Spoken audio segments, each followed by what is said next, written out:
Welcome in, everyone, and thank you for listening to the 211th ever episode of the Missouri Sports Podcast, brought to you by 106 Apparel and recording from the Revel Advertising Studio in beautiful Springfield, Missouri. I'm one of your hosts, Cameron Albert, alongside my good friend and fellow Mizzou fan, Kyle DeVries. How are you doing today, Kyle? I'm doing great, Cameron. Chiefs play tonight. That's at least one team in Missouri that knows how to play football. So they looked pretty good week one. Yeah, they did. They looked immaculate. Yeah.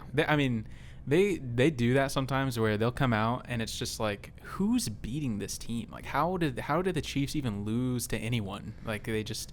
And everybody's like, they're actually better without Tyreek Hill. It might be. Well, they're spreading the ball around well. It's just unreal how well-oiled of a machine they looked like on week one. Yeah, we're gonna be pushing kickoff time for the Chiefs game. It's fine. So. This is priority number one right here. Kyle's dedicated, everybody. That's right. I feel like this episode, we have a lot to unpack, unfortunately, 2 weeks into the season for Mizzou Football. This is going to be more of a free-form therapy session than a proper breakdown preview episode. Yeah, I didn't even write anything down for this episode. It's just going to be whatever I am feeling in the moment is what I will say. Of course, we're still going to do SEC Pick'em plus Nebraska. Producer Cameron's not here. Where is he? I'm assuming he just couldn't show his face in public after Nebraska's game last week. Only team that has it worse than us right now, yeah. Yeah, so he is fine. There's nothing wrong with him. Other than mentally, I think he's shut himself in. Yeah. And can't face the world now. It's a concern. So we'll be thinking about him. Really, though, he's fine. He's on vacation. But I'm sure he's sad about Nebraska. That did sound very very cryptic. That was just mostly for him to listen to later. Before we get into it, don't forget to subscribe on YouTube. Leave us a review. Support us on Patreon if you want. Patreon.com/Missouri Sports Pod. We'll just get right into it. Is there any news worth newsing about? No. Okay. Missouri looked awful against Kansas State in almost every way.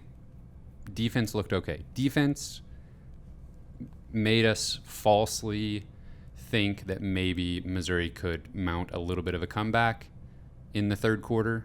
That was never going to happen because of the offense. But I would say the defense gave us a little hope along the way, made some plays. They could have easily just kind of said, okay, this is no fun playing in the rain like this with the delays and everything. Let's get home. And the defense could have laid down and Kansas State could have scored 60 points. Yeah. But that didn't happen, at least. Yeah, I don't really even know where to start, honestly. But, that is true. The defense definitely could have just laid down and died in the second half. They didn't do that. There was definitely a couple of moments in the second half where it was like Kansas State was giving us every opportunity to at least make it remotely interesting. We were giving them the ball on their side of the field just over and over and over, and Missouri's defense was holding for the most part, forcing field goals and that kind of stuff, or whatever it was. So yeah, you're right. Kansas State could have easily scored 60 and probably should have. That's what they're talking about right now is how they could have improved. Is they probably should have punched it in a few more times. Yeah, I feel like Kansas State fans are not happy with their offense after this game. They're not happy with Martinez.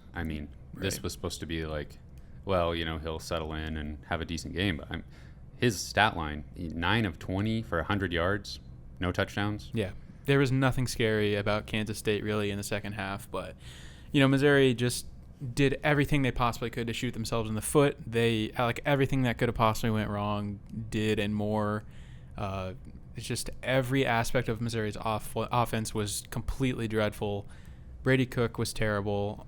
The running game couldn't get going. The O-line was terrible. Play calling was horrible. Everything was as bad as it could have possibly been. And the only thing that could have made this game worse is if you put last year's defense out there and Deuce Vaughn would have ran for 400 yards. And that's the only thing that could have been worse. Yeah. Just to look at the box score for the Mizzou side, Brady Cook, 15 of 27 for 128 yards, 2 interceptions. He did get hit pretty hard a few times. He ran the ball 13 times for 56 yards, actually Missouri's most effective runner in the game. Yeah. But he took some hits, had to come out of the game for a few plays, and also Coach Drinkwitz said he wanted to see something different. He said that in the post-game press conference. It was not only the hits, he said. It was also wanted to see a different look. So Jack Abraham came out and threw 3 passes. 2 of those were interceptions. And the third one was incomplete pass. 0 for 3, 2 interceptions.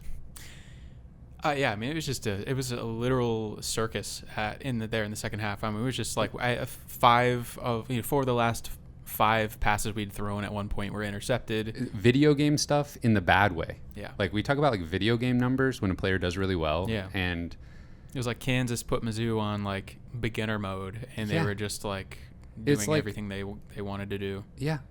Like it's like when you're playing the video game and you press the button of the wrong receiver and so it gets picked off. Or like you press the button and you knowing they're covered, like that's an interception. Yeah. That was happening over and over again. There was tip balls, but it doesn't make any sense. The quarterback play in that game was some of the worst I've seen since 2015. Yeah. Probably. Yeah, I mean, I appreciate Brady's effort on the ground, and I mean, clearly it's not a matter of effort. He certainly wants to win as bad as anybody. Yeah. And is willing to sacrifice his body and get out there and run. But, I mean, he just was totally off. Whenever he was throwing the ball intermediate or deep, it was underthrown. He was throwing, the too far to the inside just perfectly for the defender. Yep. It was all over the place. Yeah, and when they were taking chances down the field, he wasn't giving the receiver the opportunity to make a play. Yeah. And if he had just done that, then we're going to complete a couple of those deeper throws and flip the field, and then, the game can slow down for you a little bit, but it was just not happening. Dominic Lovett actually had a good game, 3 catches for 66 yards, but that was about it for the entire offense. Nathaniel Pete, 13 carries for 10 yards. I mean, how much is that as Kansas State's defense? I mean, I think they're legit. Yeah. I think Kansas State had a great environment. I was watching on TV. It sounded really loud. We have a couple listeners that were at the game. They said it was really, really loud. Yeah, and they had incredibly loud. They had some great, chants going. There was very orchestrated effort from the band and everybody there. And so, I mean, they made it a not fun environment to play in, on top of the weather and everything, but both teams were having to play in the weather. It wasn't just Missouri, and so I don't know that that's really an excuse, but yeah, it was just, man, I can't imagine being a Mizzou fan that attended that game, by the way. So if you were in attendance of this game, man, hats off to you, because that would have been a terrible afternoon. Yeah, I hope the Kansas State fans were nice to you at least. So moving on from anything on the field, but if you remember something, feel free to just throw it in there. But I saw a lot of people saying, like, this can't happen in year 3. It is frustrating. These type of games, I mean, you maybe tweeted something about it, like this Kansas State game is very similar to several other early season games that the fans have circled as like, okay, this is where we're going to know something, where the team just, not only do they lose, they just fall flat and look like they're not going to win another game the rest of the year.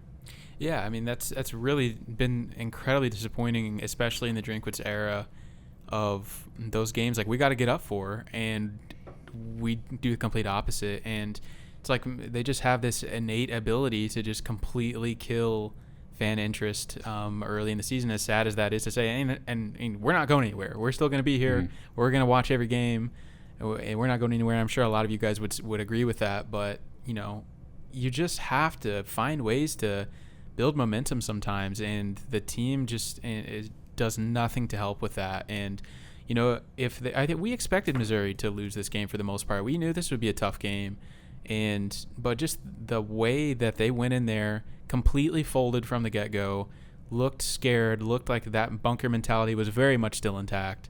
It was just completely and utterly disappointing. Okay, so in the aftermath now, obviously a lot of the fan base is very upset, rightfully so. And Coach Drinkwitz in the post-game press conference talked about how one game doesn't define the season, which is absolutely true. That's the mentality he needs to have, and the entire team. And he didn't really want to say a whole lot immediately after the game as far as like what went wrong, X's and O's. He said he's got to watch the tape, but he did praise the defense, and everything seemed pretty run-of-the-mill as far as like what you say after a really disappointing loss. And he took full blame for it, which if you haven't actually listened to him say it, I think just reading the quotes, for some reason reading Eli Drinkwitz's quotes makes him sound worse than he comes across live. That's Worse just my as in opinion. like more negative. Yeah, more negative and more like snarky, I think. He comes across that way when you're just reading it. So when he was saying like, that's on me for all the different things, I think that sounded okay in the actual press conference. But when I first read it, I was like, almost sounds like he's being sarcastic. But I don't know. I just think listening to him in the press conference previewing this upcoming matchup with Abilene Christian, obviously he was asked a lot about the Kansas State game because he didn't give a lot of answers in the Kansas State game. So credit to the reporters. They said, okay, you went and watched the film. What did you see on offense? And all he would give anybody is there's a lot of room for improvement. There's a lot of stuff we can do better. And he said that's on him to figure out a better scheme and get the players to execute it better. Now, all we're hearing about from the fans, myself included, is about the play calling and the quarterback play. And it's a complete retread of last year at this point, where that's all we were talking about. Mm-hmm. And so where are you with that? Is it just the same thing? Because how long can we keep telling ourselves that, the quarterback is going to solve this? Yeah. I mean, I don't know. That's the most like complex situation that we have going on is, I mean, the exact same situation we were in last year, like you said, was like, what last year was it Bazelak? Is it the offensive line? Does coach just not trust Bazelak to make these throws? Do we just not have enough playmakers? And we're kind of just saying the same stuff right now. It's, does coach just really not trust Brady Cook to throw the ball down the field? And I think, I don't know. It's like I want to complain about the play calling, but then they do throw it down the field, and it doesn't look good. Right. And I know Brady's capable of making better throws than he's made. And the conditions were not great. The conditions were terrible, and the defense is good. I know that. But, man, it's just how can you trust him whenever he just is so inefficient? And so, unfortunately, I still don't really know that we have our answer on, like, where can we point our finger for, because we want to do that. Like, where can we put the blame for how terrible of a performance this was? And I don't know, man. I think it's some combination of a lot of those things where the offensive line was terrible, and our playmakers are young, man. It's like Luther Burden. He's played in 2 college games in his life. Dominic Lovett is probably going to be our best receiver this year, at least stats-wise, and he's a sophomore, and Mm-hmm. we don't have Chance Looper out there. We don't have a tight end that's ever really played for us, and there's just so many new faces with so little or no game experience. Even Brady Cook himself Mm-hmm. has barely played any games. So I think that was kind of like our worst fear realized, from the off season, was just, putting all these young guys on the field. There's talent out there, but even some of the most talented guys that Missouri can bring in, it's just going to take some time. And I'm afraid that's still just kind of where we are. So, I feel like it's unfortunately still too early to figure out if it's a scheme issue or a quarterback issue. Yeah. And that's infuriating, honestly. Yeah. And I will say, in complete emotional knee-jerk reaction fashion, I tweeted something during the game about Missouri needing an offensive coordinator. I still think that's probably true. Oh, yeah. There was with you. a lot of people very much agreed with that. So I was going to ask you where you were on that, but it sounds like you're in agreement. Yeah, I mean, like, again, it's another one of those things. Like, I feel like hire an offensive coordinator is the same as start Sam Horn. Neither one of those things will just magically make everything better.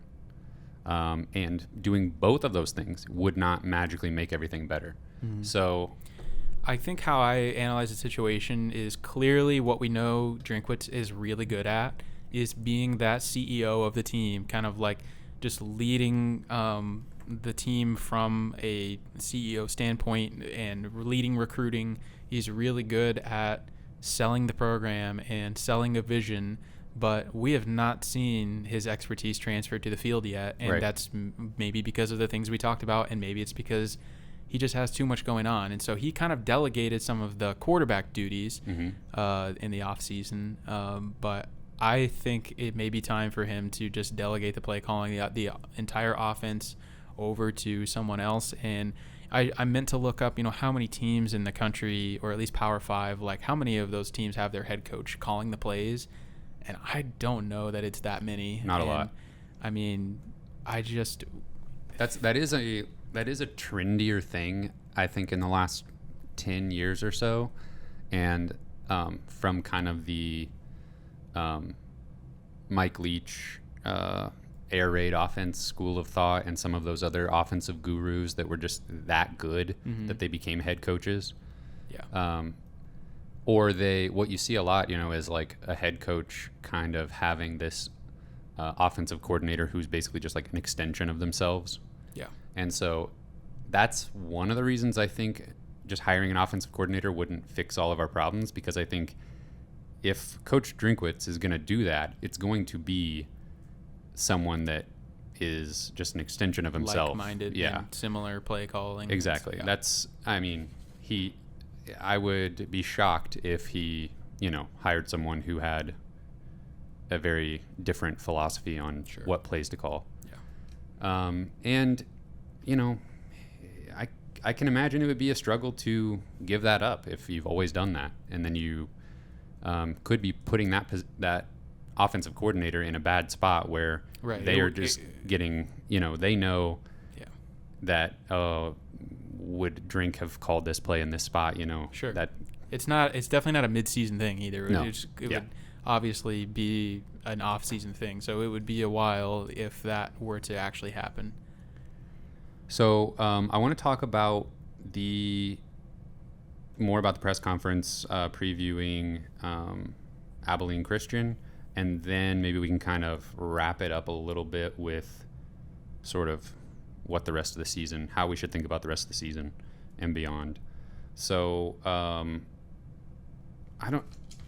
Drinkwitz is starting to get to this spot with the media and the fan interactions where he's starting to become unlikable.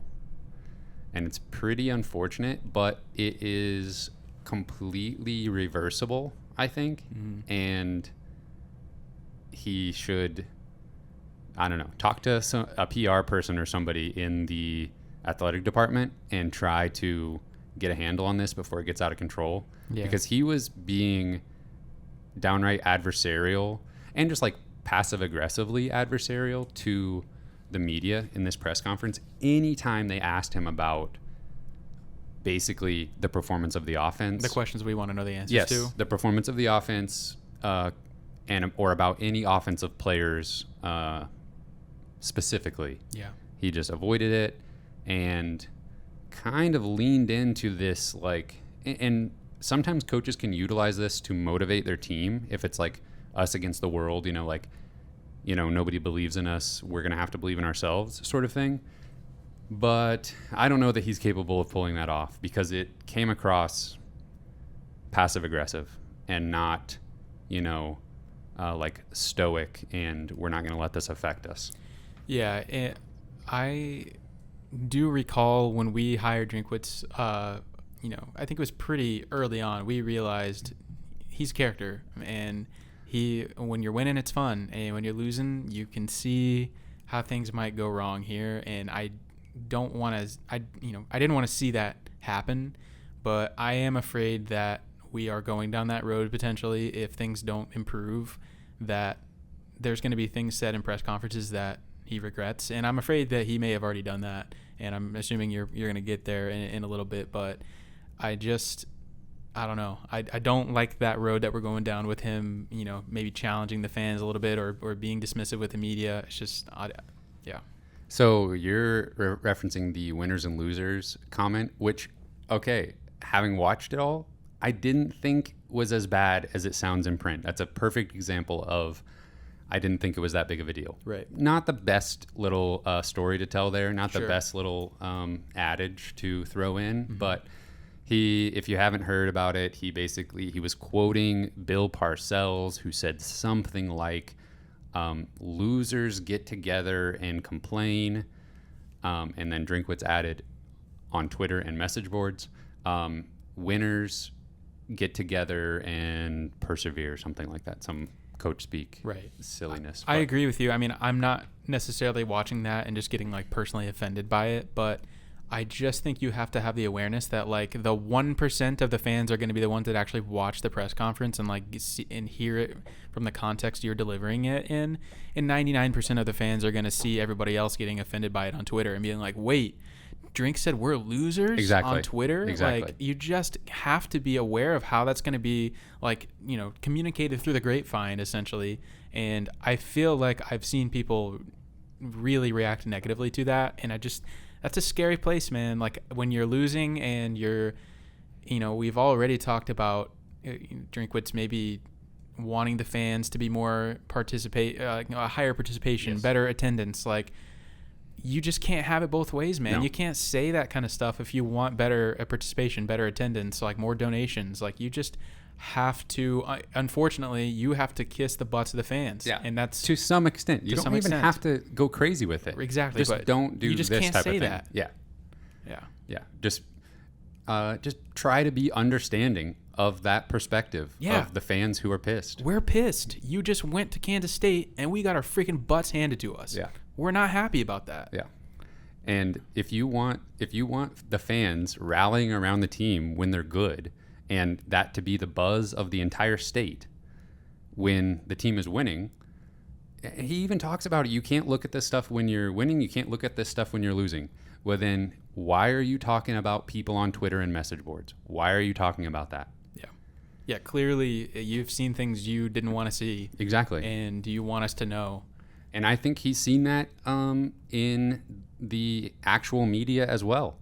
And that is a terrible idea if he thinks he's going to pick a fight with like the actual, like, we're spoiled as Mizzou fans to have Dave Matter and Gabe DeArmond. Like, those are capital J journalists who do an incredible job. And I usually don't seek their takes out. I don't want to, like, I don't know. I just want to come up with my own thoughts about the team and everything. Mm-hmm. But this week in particular, I went and read anything they had to say. And they are so professional. And, like, even I feel like Gabe was pretty, I won't even say negative, but he was pretty critical of Drinkwitz, but in a very fair way. Yeah. And I just think, I don't know, that going off on a tangent here, but We have a right to be pissed.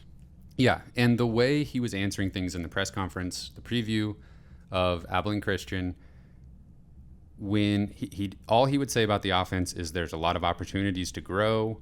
Then he was specifically asked about what we've talked about in the offseason. You mentioned, Coach, you mentioned opening it up a little bit and, trusting your players more. He was asked about that, and he said, and I couldn't tell, I think he said, I opened it up and we turned the ball over too much.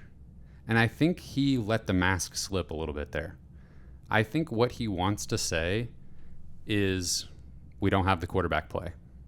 Yeah. But there's perfectly good reasons why he shouldn't say that. You don't want to get your guys down. You don't want to throw guys under the bus. You don't want fans to demand Sam Horn when he's not ready.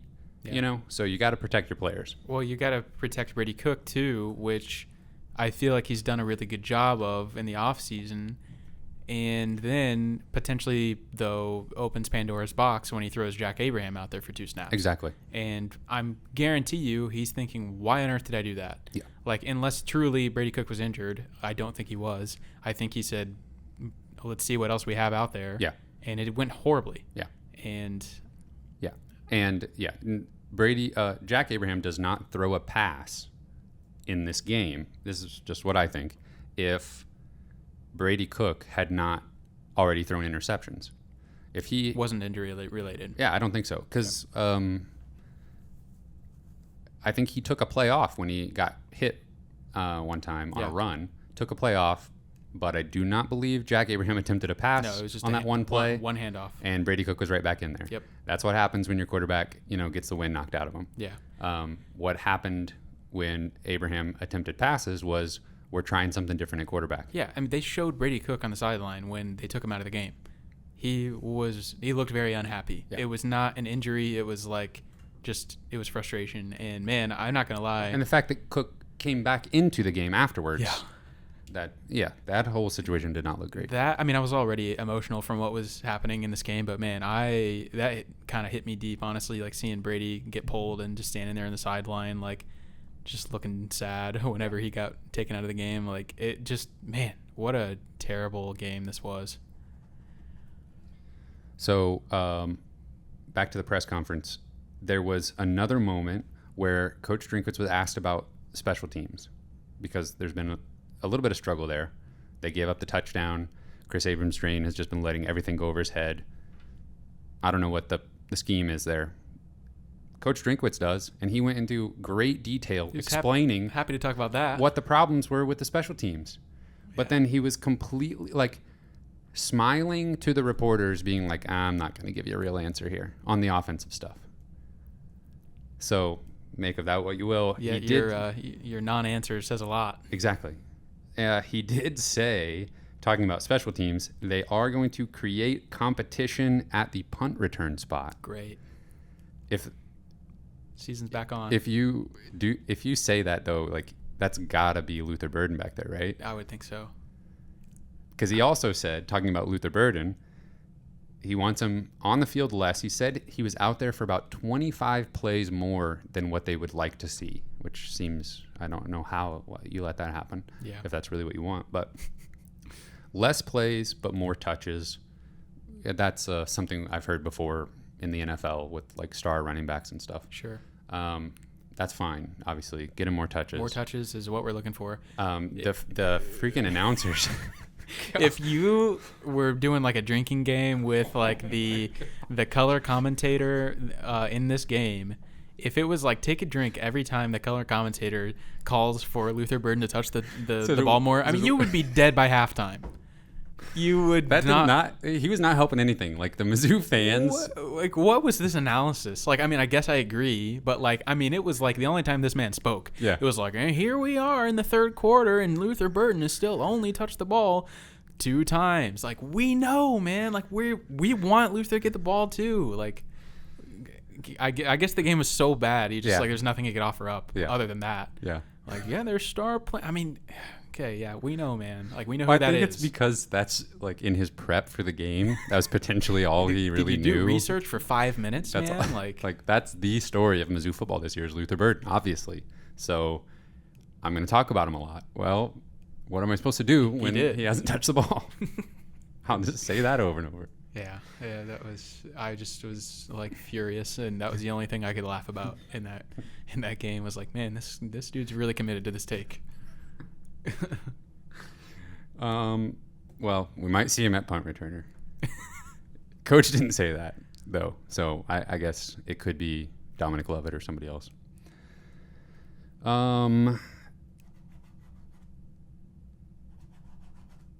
Where do we go from here? I don't know, man. I feel like I've used this analogy before, and I know I'm kind of teeing off on everything right now. So I apologize for the negativity, but I know you guys are probably right there with us. But I just feel, again, man, I just almost feel a little bit conned into having some positivity on that things were going to change. And like, I just kind of feel like I'm in this like toxic relationship with Mizzou football where it's like, man, I thought you were going to be better. Like I really believed that you were going to be better than this. And I kind of like bought the lie that like things had changed and that we had turned the corner a little bit. But at the bottom of my heart somewhere, I still kind of knew that things didn't change. And sure enough, here we are. Like we have like a complete, just utter destruction. And I'm not, somewhere deep down, I'm not really that surprised.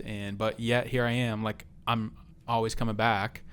And I can't quit you, Missouri football. But man, sometimes you kind of make me question why I do it. You make me question why I'm sitting here for 3.5, 4 hours on a Saturday afternoon in tears on the couch, wondering what are we doing here, you know? And so I don't know. It's times like these that are frustrating, and it seems like kind of rock bottom. But I know I would like to say brighter days are ahead, and I think that's the case. But it's been a weird week. Okay, I completely agree with you there. So we are going to completely overlook Abilene Christian. They're an FCS team. With this should be, Missouri should look better in this game than they did against Louisiana Tech. Yeah. Right. Oh yeah. This is absolute scrubs. No offense. So if you want to hear about them, listen. If you haven't listened to Coach Drinkwitz's post or his press conference, most recent one, go listen to it. It's really easy to find on YouTube. If you just search Eli Drinkwitz, you'll see it right there. And that's honestly the ease of being able to listen to those and watch those press conferences is super helpful for fans, I think. But he actually mentioned some Abilene Christian players that he thinks are pretty good. One of them's like cousins or the brother of a player at Arkansas. Like that's the reason. Cool. That's the reason Coach Drinkwitz gave of like why to watch out for this player. Anyway. Abilene Christian, that's a win. Then we go on the road to Auburn. We're not doing a preview, but right now. But on the road at Auburn. Auburn this week is a 3-point underdog at home to Penn State. Penn State, pretty good team, top 25 right now.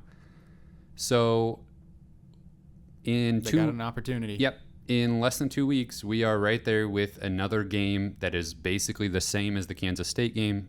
Opportunity to see what's going on for the rest of the season. Right. Yeah. I mean, as crazy as it sounds, to go on the road at Auburn after you just got boat raced at Kansas State and say that's an opportunity for a win, as insane as that sounds, I think it's true, and it's an opportunity for Missouri to find a bounce back game, a reason to get excited for the rest of the season. They just cannot afford to march into Auburn and just do what they did last weekend, considering Auburn is really not very good, and they have a ton of off-the-field issues, and Brian Harsin is probably not coaching there after the season. He might get fired in the middle of the season. I have no idea. But Auburn is very beatable, even as bad as Missouri showed they could be. Auburn will still be favored by like 12, sure. Probably. And what concerns me is really just the road environment. And in the Drinkwitz era, Missouri has been terrible on the road. They even admit after the games that they're intimidated and like by the crowd noise, which is just an enormous red flag. But you got to break out of that at some point if you're going to even go, 500 in the SEC. So yeah, like you said, not previewing this game right now, but that's an opportunity to turn the season around. So, I predicted Missouri to go 6-6 this season. You said 7-5. Recalibrating after this loss, 6-6 is still on the table because even though Missouri has looked bad, South Carolina has looked bad. Florida has been up and down. Auburn has looked bad. So there are teams that are trending down just like Missouri. And Missouri could finish ahead of South Carolina in the SEC standings. Yeah. I think potentially Vanderbilt is a little bit better than we thought they were going to be preseason. Still need to beat them at home. But there's still an opportunity here for Missouri to finish above South Carolina and Vanderbilt in the SEC East standings. Yeah, I mean, like you said, you predicted them to go 6-6. I said 7-5, and we both predicted losses against Kansas State in the preseason. So, I mean, win-loss wise, nothing's changed with a loss to Kansas State. We really kind of thought that would happen most likely, but it's just all about and it's always about the nuance. It's never about like if they win 6 games, then this. It's always about the nuances and how the games actually go, how the teams look, and that, you know, that's where the concern is right now. Is we didn't just lose to Kansas State; it was the worst game I've ever watched. So until the next one. Until Abilene Christian. So I feel like there's like basically 3 different ways of thinking about the future as of this moment.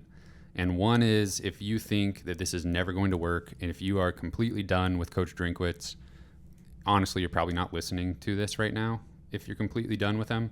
But if you were thinking that going in, you know, there's no reason to be completely done with him right now unless you are looking for a reason to stop watching the games. Yeah. And that's understandable, honestly.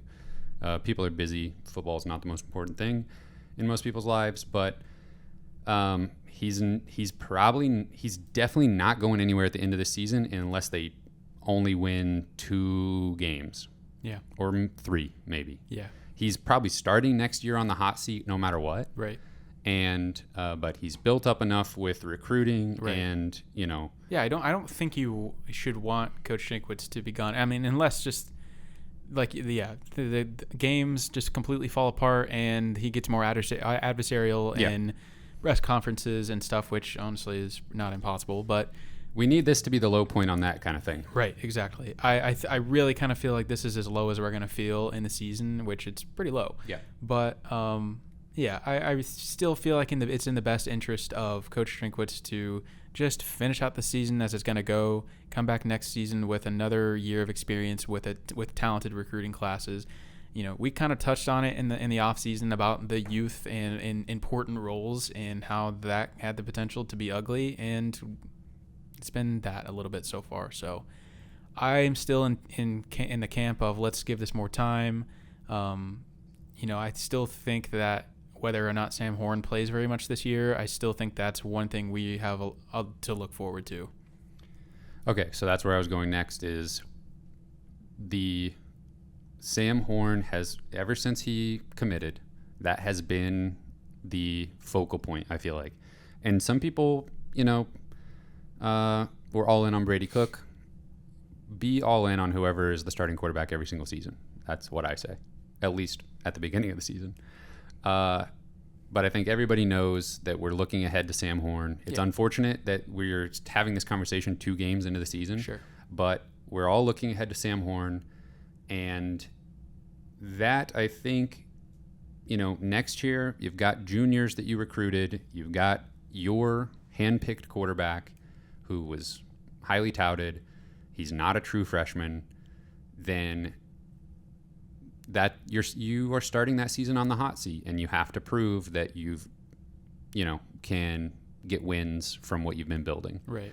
And I still think this is just like, it seems crazy to say it, but I really do think this is still just kind of a little bit of an intermediate season between the former players, the former coaching staff, and to a completely Eli Drinkwitz team and players and roster. And yeah, I completely agree. And, you know, we thought that maybe, I think everybody wanted to think, and we definitely bought into the idea that this offense didn't need any of the transfers that auditioned or Sam Horn to be competitive this year, at least. And we may have seen, and we may continue to see that that's not the case. Yeah. And, you know, I don't know. I mean, it was really pretty obvious, really, at this point, looking at Brady Cook's performance and some of just a little bit of the things that happened with Jack Abraham going in there. And yeah, I think it's really pretty obvious in retrospect that they wanted to explore every transfer quarterback option on the market this offseason. And if they everybody loves Brady Cook. He's a true son. He's from Missouri. He is talented. He's a good kid, but they would have rolled with somebody else in a heartbeat if they felt like it gave them a better chance to win. Yeah, absolutely. So we've got an opportunity with an overmatched Abilene Christian team to get the offense feeling good again, develop some rhythm, Complete some passes. get the bad taste of Kansas State out of your mouth, relax a little bit, take a deep breath, and then gear up for basically Kansas State game 2.0 against Auburn. I mean, it's the same type of environment, it's like better talent level, but the talent is not being utilized as well as it is at Kansas State, I would say, most likely. That's probably fair. But some incredible athletes on defense that are going to make it difficult for Missouri's offense. For sure. Yeah, it's an SEC game, and it'll count towards the standings. But, okay, so one more thing I wanted to ask you about for the Abilene Christian game is probably the question we're all thinking is, where are we going to see Sam Horn, and how much will he play, if so? I don't think we will. I'm right alongside anybody who thinks they want to, or even thinks we should, even thinks that that's the correct call. That probably is. I just don't think we will. I think if anybody is going to get garbage time reps at quarterback, it's the quarterback that Drinkwitz thinks is going to come in an emergency or in the third quarter of a game that's still theoretically within reach. Mm-hmm. And that was Jack Abraham. So I don't know, unless because of all those ors on the depth chart, unless Jack just got passed up by Horn permanently for the rest of the season, then perhaps. But I think the quarterback that comes into the game, if we're up by 20 plus against Abilene Christian, that's the quarterback that is now the number 2 moving forward. Mm-hmm. And I don't think Drinkwitz is ready to make that be Sam Horn. Yeah, that's fair. I mean, I want to see Sam Horn play. Yeah. I think that at this point, you give the fans what they want. A crumb. You give us a crumb, which is what we say probably all the time whenever we feel like the backup quarterback is good. But and I feel like we're not normally the put the other guy in there. We're not usually that. I'm not saying Sam Horn should start against Auburn. No, definitely not. But just we want to see the top recruit out there. We want to see him completing passes. And, I think most of us would still say he's probably not ready to go play against Auburn. That's fine. But we'll trust you on that, Coach. Yeah, we'll trust you on that. We'll trust you. I mean, the two of us will. Maybe not other people. You've gotten it wrong literally every time. Yeah. On quarterback. But we'll trust you for a little while longer. Yeah. But I feel like you got to throw him out there for a quarter. I mean, assuming this is a game that you can do anything you want to do. I mean, even ideally, just I don't think he wants to give all 4 quarterbacks a quarter. I don't know. That sounds kind of fun. I would take it. It's not gonna happen. Let's just do something fun. Don't get your hopes up. Football's supposed to be entertainment. It's supposed to be fun. Yeah, felt like entertainment on Saturday. Yeah, it was a fun time. Don't expect to see Sam Horn. That's what I say. It'll be don't get your hopes up. No. Okay. Be pleasantly surprised if you get to see him out there. Oh, what if he played a half and was like, just lit up a terrible defense, 20 for 20 with 3 touchdowns or something? Then you got to start him. I don't know. All right, we got to pick some games. I'm trying to see if there's anything else. We sit here long enough. I can go all day. I still think this team goes 6-6, loses a bowl game, yeah, and Drink starts the year next year on the hot seat. Yeah. I don't know that they will, but they can. They can definitely still go 6-6. They got a lot of stuff to figure out. Abilene Christian, New Mexico State. That's 3 wins. We need 3 more against Vanderbilt, Auburn, Vanderbilt, South Carolina. Yeah, it's going to be really tough. It's probably not going to happen, but it could happen. Not impossible. They're going to win against Abilene Christian. Yes. Lock it in. That's a win. Yes, they will. They'll be 2-1. You willing to say that? 2-1 going into the road matchup against Auburn. That's what's going to happen.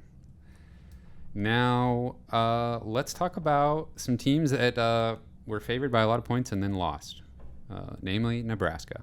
We are doing SEC Pick'em plus Nebraska. What a game. Producer Cameron's not here. He's embarrassed of Nebraska. So I have to run this thing now. Let's see what I got to do here. I believe I didn't write this down, but producer Cameron is in the lead with 20 points. The guest pickers and I are tied at 15, and you have 13 points. Man, producer Cam's running away with it already. Yeah. He hit on some upsets and some big wins, some toss-ups. So the way this works is we just pick the SEC slate as long as they're playing FBS opponents, and we just pick who we think is going to win the game. You get a point if you get it right. You get a bonus point if the game was an upset. And we have guest Patreon picker Tyler picking alongside us this week. And we will start with number 1, Georgia, 24.5-point favorite on the road against South Carolina. It's got to be Georgia for me. Georgia all around. Spencer Rattler experiment not going all that well.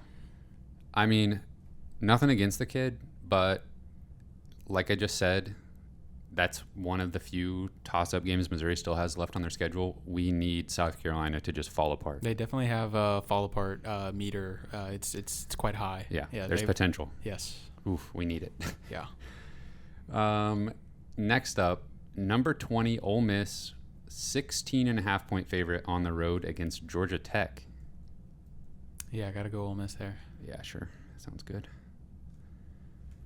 Okay, this is one Mizzou fans might want to pay attention to. Number 22, Penn State, 3-point favorite on the road against Auburn.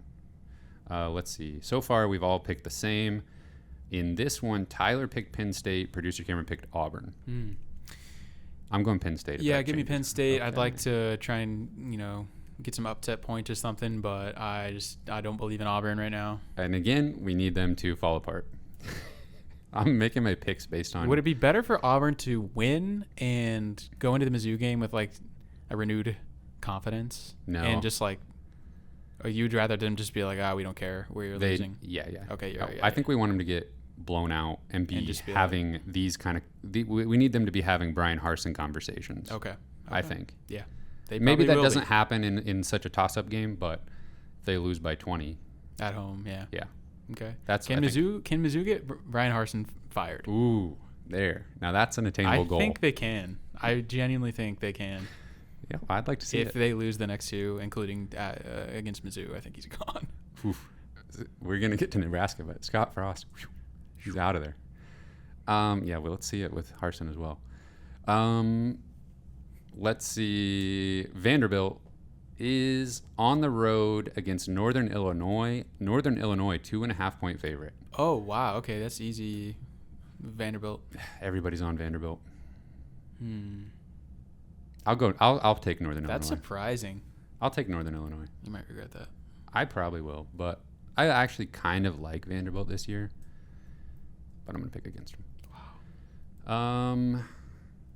Louisiana Monroe at number 2 Alabama. Alabama 49.5-point favorite.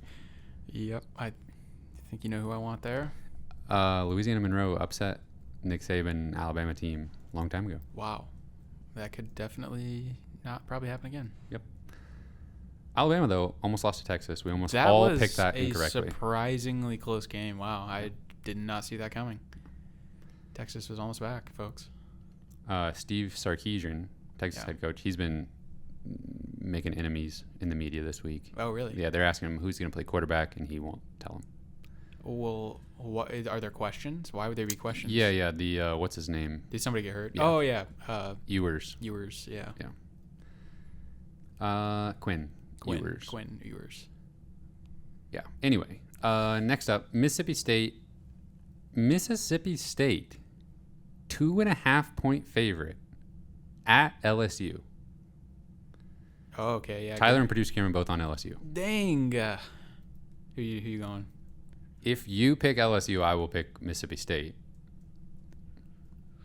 I think I got to go LSU. Okay. Let's go. Let's go Bulldogs. You got an opportunity here. Yep. Need it. Okay. Mike Leach. Yep. He'll get it done. LSU. Talk about hot seat. Brian Kelly. Oh, yikes. Man. He's terrible. Akron. You in the hot seat after 2 games, do you think? I just declared it. It's official. Akron at number 15, Tennessee. Tennessee, 47.5-point favorite. Who are they playing? Akron? Akron. What kind of name of a school is that? Akron Zips. Akron, Ohio. Oh, LeBron James. It's the name of the town. Okay, Yeah. right, of the town, of the city. LeBron James. Yeah. Okay, yeah, he named it. He's named it for him. Give me Tennessee. Tennessee all around. Akron Zips. Great starter team, like in NCAA football. 14 if you're trying to, work Rebuild. your way up through the chain. They got a good running back, so you can just run all day. Absolutely. All right, next up, it's a Florida battle. South Florida at number 18, Florida. Florida, 24.5-point favorite. Florida let me down last week, but you got to pick them here. Yeah. Maybe LSU just sucks. That's who they beat in the first. Wait, no, I don't know what I'm talking about. Did they play? Florida beat somebody good.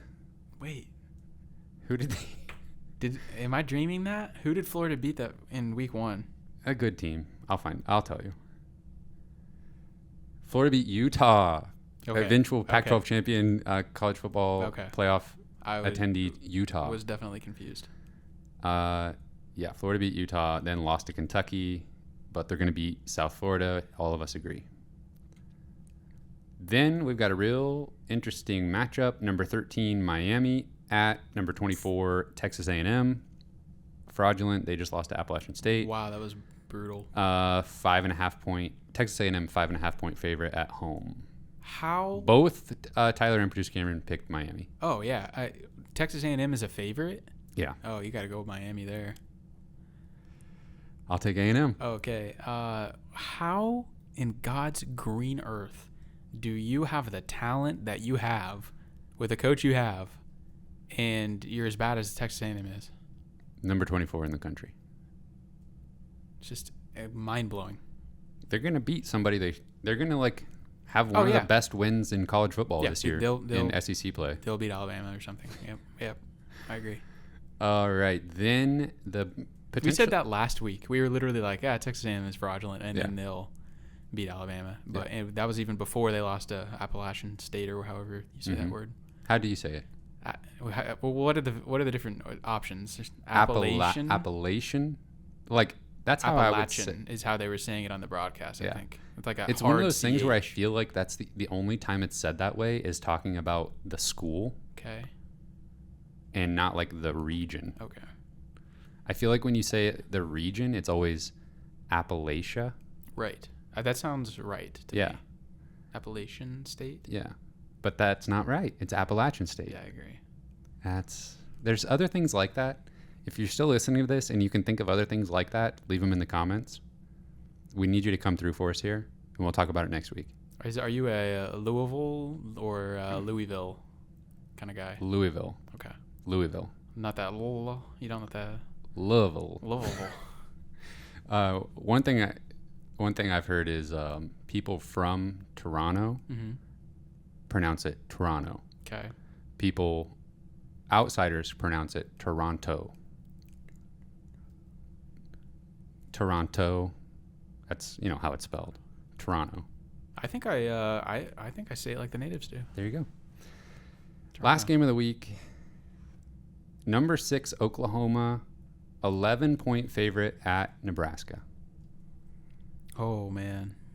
11-point only?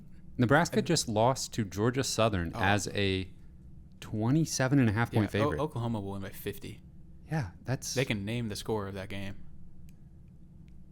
Right? That's 11 points? What am I looking at here? Do they think Scott Frost, just him, do they think the players were just trying to get Scott Frost fired? Is that a thing that could happen? The players were like, we don't like this guy. Let's suck tonight in the game. Yeah, he's fired. They've got an interim coach. Maybe they'll get the interim coach bump. I don't know. That definitely happened with. Surely not. Probably at some point in history, players have come together and said, screw this guy. Yeah. We want him out of here. I mean, that would have almost had to happen for Nebraska to lose to whoever they lost to. Yeah. They're favored by almost 30. Georgia Tech State speaking of Georgia Tech, so comparable situation here. Ole Miss, 16.5-point favorite at Georgia Tech. But Oklahoma, only 11-point favorite at Nebraska. Maybe Georgia Tech is awful. Or like another example, Georgia 24.5-point favorite at South Carolina. Oklahoma only 11-point favorite. We don't give betting advice around here, no. And we actually would suggest we definitely should not to listen to us. Yes, but there's something Oklahoma good. That's 11. That's egregious. Well, there's our picks. We'll see how everybody does. Good luck on the gridiron. It's a big week for you. Yeah. Yeah. You're really zigging when everyone else is zagging. It's exciting. And they're not all. I mean, a few of them are favorites. So exactly. It's like kind of like low reward. Yes, yeah. Exactly. High risk, low reward. Nice. Yeah. That's awesome. Good job. Anything else? Wrap this up. That's it. Everything will be fine. It'll be fine. Don't even trip. It'll be fine. For this week. Yep. Exactly. Have some fun watching the offense score some points. Watch the defense make some plays. This will be nice. We might see Luther Burden return punts. That would be cool. Thank you to our Patreon supporters at the $10 level and above. Britt Treese, Brian Smith, Ryan DeMore, Tristan, Ben Smith, Parker, Daddy JD, Luis Hernandez, Tim Keynes, Tyler Harsel, Brandon Groffalo, and Brandon Hanks. Thank you. Thanks, gents. You can find this podcast on Spotify, Apple Podcasts, and Google Podcasts. We're on Twitter at Mizzou Sports Pod, and you can email us at MissouriSportsPod@gmail.com. You can find our t-shirts and stickers on our online shop, MissouriSportsPod.BigCartel.com. Thank you, everyone, for listening. We will see you next week after a win.